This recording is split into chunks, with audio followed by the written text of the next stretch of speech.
Yo, what's going on everybody? Keith from Almost in Full Color, and today we're doing the Valkyrie Elysium review. Before we start, I want to say I love what Square is doing. They're putting out demos, allowing people to test those demos and see if they want to purchase the game. Now, in the case of Valkyrie Elysium, they actually will allow anything that you do in the demo to transfer to the main game. All you got to do is just make sure you create a save file, a manual save file in the demo, and that'll carry over for you. It is beautiful, but this is about Valkyrie Elysium, and I think Valkyrie Elysium is a good game. It has some rough edges to them, and I'll explain those now. Firstly, let's just get the story out the way. The story, if you have any format of history with Norse mythology, you're not going to get wowed by this. You're not going to be blown away.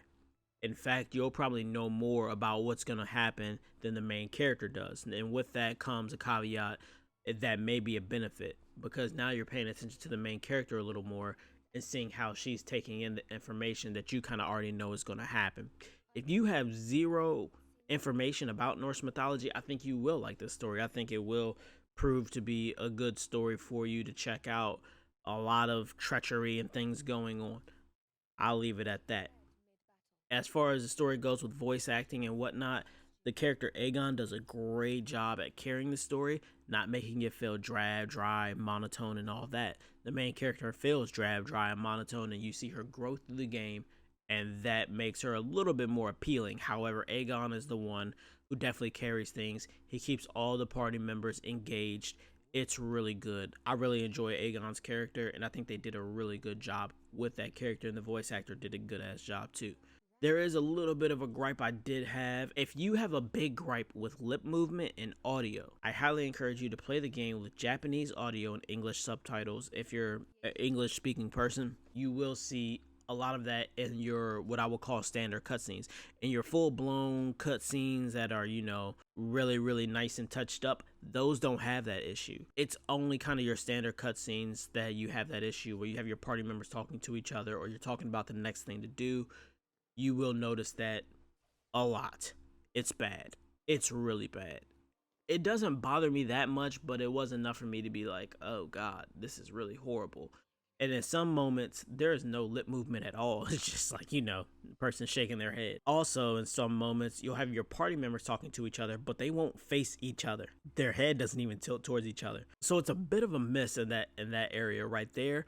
But hopefully, if this game gets another, iteration, I really hope that they fix that. At least have the party members look like they're talking to one another or engaging one another, or just the lip movement just be a little bit better in that front. But getting off the story and into the main thing, which is the gameplay, we've had games that have taken this intricate hack and slash model before. I like to differentiate, because when I think a lot of hack and slashers, I do think of your Dynasty Warriors, and that ain't this.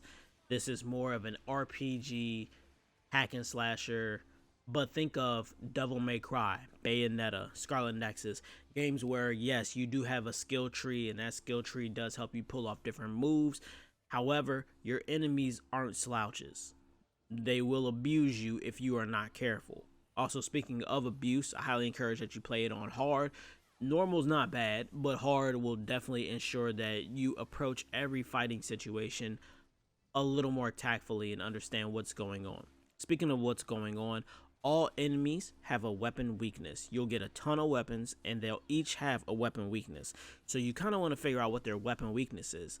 The other way to exploit an enemy is to exploit their elemental weakness. Now, if you look at an enemy in the very center, you'll see what they're weak to, right? It's right there front and center for you to see. From there, if you look to the right of that, you'll see the health bar. To the left, you'll see the other mechanic that is widely used, which is the stun mechanic, or as they like to call it, the crush mechanic. So that elemental weakness that they're weak to, if you hit them with that element, that bar will build.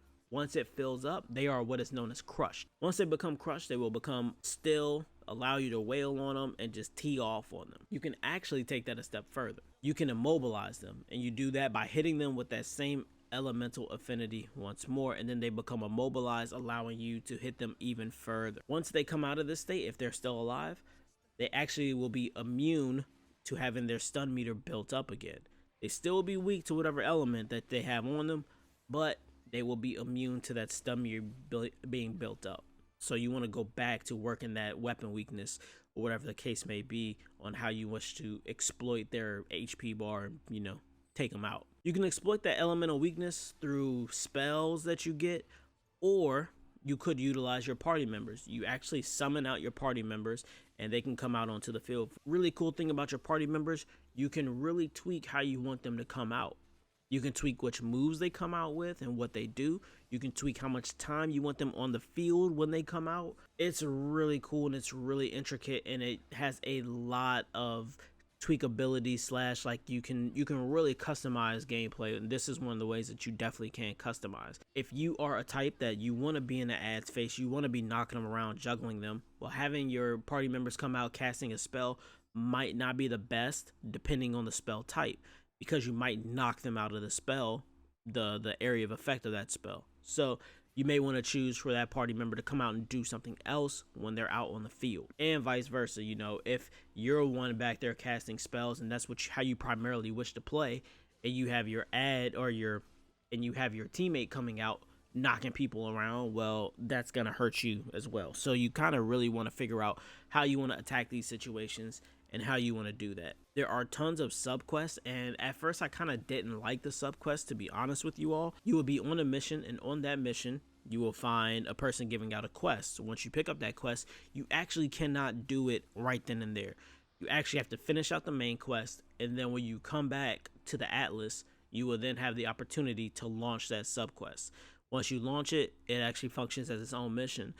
And at first I didn't like it because I was like, God, I'd rather just do this right here, right now. Like, while I picked up the quest, I'd rather just do whatever they wanted. However, I can understand why that's not a thing, as the mission is graded. So much like your Devil May Cry, you know, you get a grade at the end of the mission. So that would kind of mess up your time and all that. So I guess to ensure that the player kind of got the best run out of that mission, they made it so the subquest you just launched into.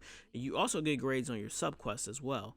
So if you're actually good, those subquests actually only last about 5 to 8 minutes. I believe there was like one that lasted about 12 minutes and it was a little extensive, but outside of that, like, they all last about 5 to 8 minutes. So it's actually not that bad when you go in and launch in, and some of them I was able to wipe in like 2 minutes. Like, literally I launched in and it, you know, was like, hey, you just gotta kill this dude, and it was like, oh, okay, cool, wow, done, we're out of here.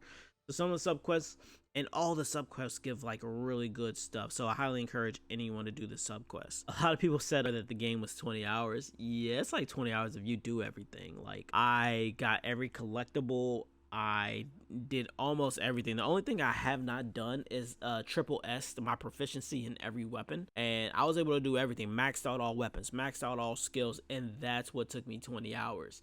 So I imagine if you just wanted to play through the game, man, I'm not gonna lie to you, you might be able to wipe it in about 9 to 12, which for me personally, not that bad. However, for a game of this archetype, I'm not sure how people would feel about it. That just will be up to you and how you feel about 9 to 12 hours of gameplay and how you feel about it. The Hilda DLC is supposed to be free for everybody, so that may, you know, add a little extra, you know, 2 to 3 hours to the game with that DLC. I mean, they haven't really said much about the Hilda DLC, so just take that information however you wish to take that information. My one big gripe with this game is the frame drop issue. Several times when I had a lot of things going on, I had my party members out here doing crazy stuff, I'm doing crazy stuff, and normally I would notice with the fire elementals, the frames would just get really crazy because the fire elementals put out these like big fire bombs, and they're hyper annoying as is, just the fire elementals. But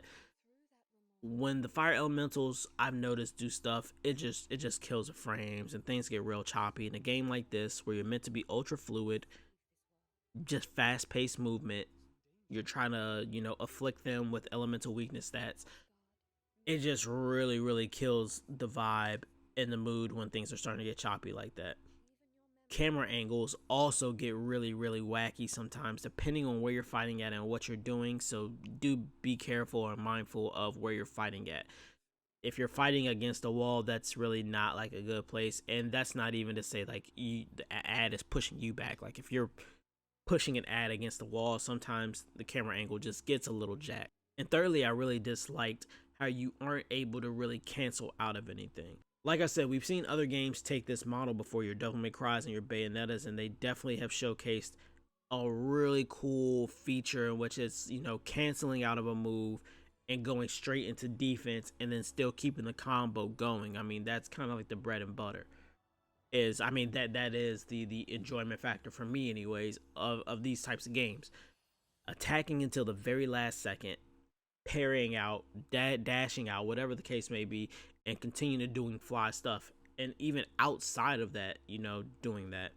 This is a little more stiff. You can't do it up until the last second. You kind of need to know her animations because while she's in that animation, she's not coming out to do anything else. You're stuck in that. This is what makes the rapier weapon to me very, very viable to do hot stuff. Because a rapier is a fast moving weapon, you can actually get her back to a neutral stance, to parry, to dash, perfect evade, and get out the way. A weapon like the spear, which although I love the spear, I think it has some of the best animations and some of the best ad control in the game. One, it doesn't do enough damage, and two, you're so slow with it that by the time she gets back to a neutral stance, you've missed a window of opportunity to do the perfect dash or to perfect parry. So it just makes me not even want to really go with other weapons because I feel like I can't be as effective as I want to be without the rapier. The greatsword is a good option. It's kind of your standard option, I would say, but I feel like that rapier was just otherworldly when it came to pulling off perfect parries and things of that nature. Everything else about the game looks good though. It's beautiful. The moves are great. A little monotonous. I keep referencing these other games that have done it, but they kind of made those things intricate, you know, with square, square, pause, square, square, triangle, square. With this, I mean, it's just tap, tap, tap, tap, and then, you know, you'll throw in triangle here or what have you, but no like real pauses, no real parity in the combo play. It's all very kind of straightforward. I say ish that there are a good deal of combos to do in one gameplay run through. You'll probably have pulled off like every combo that you could possibly do. Therein lie, like I said, the issue, switching weapons, canceling out. It's all so slow. They need to pick up the pace with that, and then I think they'll have something. But I'm not closing the book on this just yet.